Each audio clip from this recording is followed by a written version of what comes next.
Everybody. Just wanted to do a quick video. Found a couple articles I thought were kind of interesting and pertain to the things that we have been talking about. The one that stands out the most to me is this one here. TD Bank freezes bank accounts connected to Freedom Convoy protest. Now this one really is upsetting, but it goes right along with everything I've been saying all along. TD Bank confirmed that it has frozen two bank accounts that held $1.4 million in Canadian currency, which is the equivalent of about 1.1 million in US dollars, in deposit to support the trucker-led protests in Canada. The Toronto-based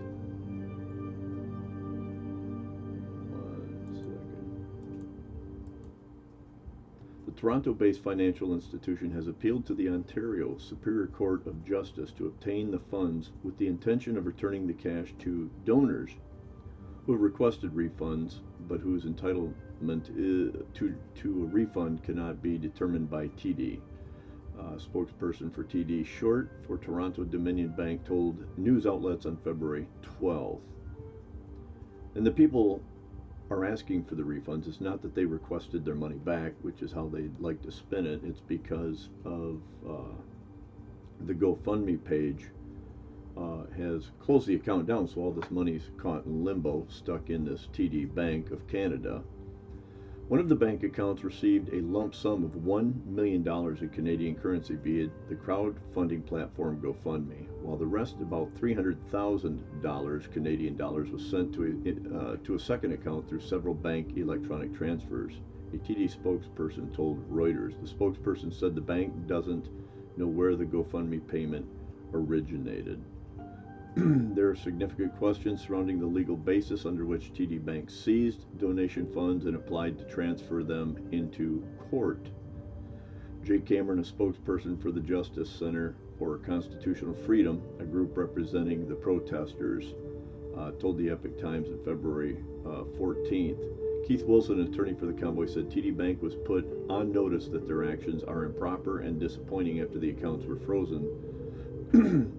We're also going to be taking the Ontario government to court to seek an immediate lifting of what we consider to be an unlawful order, he told the news service. The reason I bring this up, folks, is real simple. I've talked numerous times about the fact that if you can't stand in front of it with an AR-15, you don't own it. And this goes right back to what I've been saying all along, that there will come a point where the government, and we're seeing it right here clearly, that if they decide that this is something they don't want you to do, purchase, or participate in, they can just simply shut it down at their will. Whether it's constitutional or not, whether it's right or wrong or not, is irrelevant. These people have no soul. What these truckers are doing is an extremely noble gesture on behalf of people globally, let alone just Canada and the United States, which it's affecting immediately. But folks, let this be a hard lesson for everybody, that this government is going to shut down. We see what happens on these social media platforms. We see what's happening here with the GoFundMe.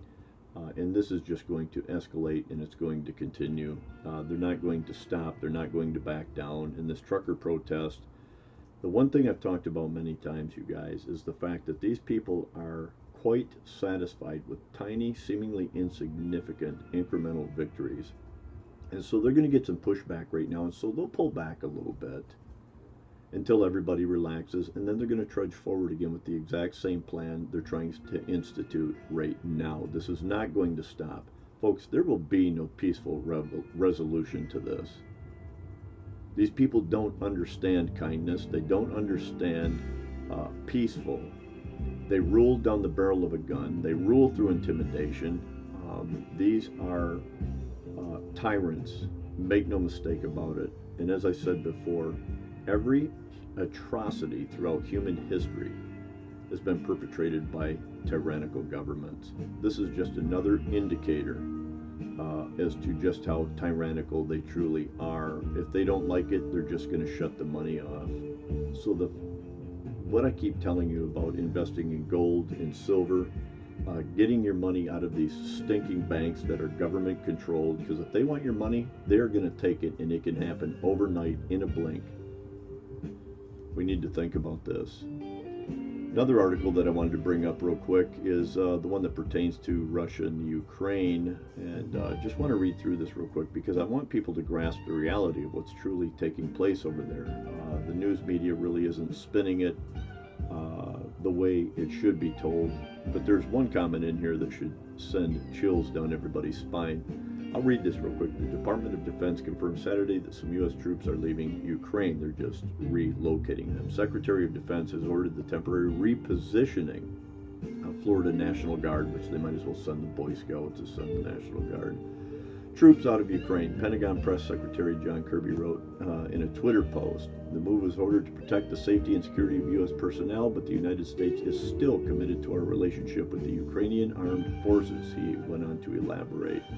It's unclear how many military members are being relocated.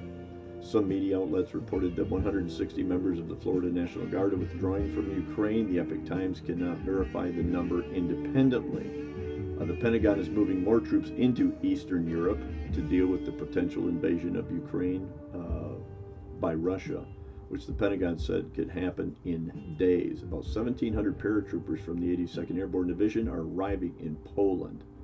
The U.S. Army Europe and Africa said Friday. Folks, this reminds me so much of what took place with the Vietnam conflict, how they just slowly kept adding additional troops and weaponry. At the invitation of our Polish allies, approximately 700 troops from the division continue to arrive in Poland following a Department of Defense announcement earlier this month directing the deployment of U.S. soldiers to Europe. The Army Command said in a statement, the unit is deploying to enhance our readiness, strengthen our resilience, and if necessary, defend and secure the NATO alliance. That NATO alliance ain't worth the frickin' paper it's written on. A senior administration official also confirmed on Saturday that an additional 3,000 U.S. forces have been deployed to Poland. It's unclear if the 1,700 paratroopers are part of that deployment. Besides the paratroopers, the Department of Defense also announced that a squadron from the 2nd Cavalry Regiment, under the command and control of V Corps, will deploy from Vilseck, Germany to Romania. It's unclear how many soldiers the squadron has. The 2nd Cavalry Regiment has 5,000 Dragoon soldiers in total in 7 subordinate squadrons. The squadron will join the 900 U.S. soldiers already there on a regularly scheduled Atlantic Resolve rotation. The department ordered an evacuation of most U.S. direct hire employees from the U.S. Embassy in Kyiv and urged Americans in Ukraine to leave immediately. Earlier Saturday, as the tension at the Russia-Ukraine border escalates, Russia has amassed tens of thousands of troops and artillery along its borders with Ukraine over the past few months. The White House reiterated that a Russian invasion of Ukraine is imminent. Russia continues to deny these allegations, of course, but folks, we all know what's going on. We see everybody aligning themselves. China, as I said, has buddied themselves up. It has been such a disgrace to think that our government has put the future of the American people in the hands of the Chinese, a regime that has more offenses and crimes against humanity than probably any government in existence throughout history. They are wretched, wretched people. So folks, I hope this is an eye-opener that you folks need to please be paying attention to what's going on around you.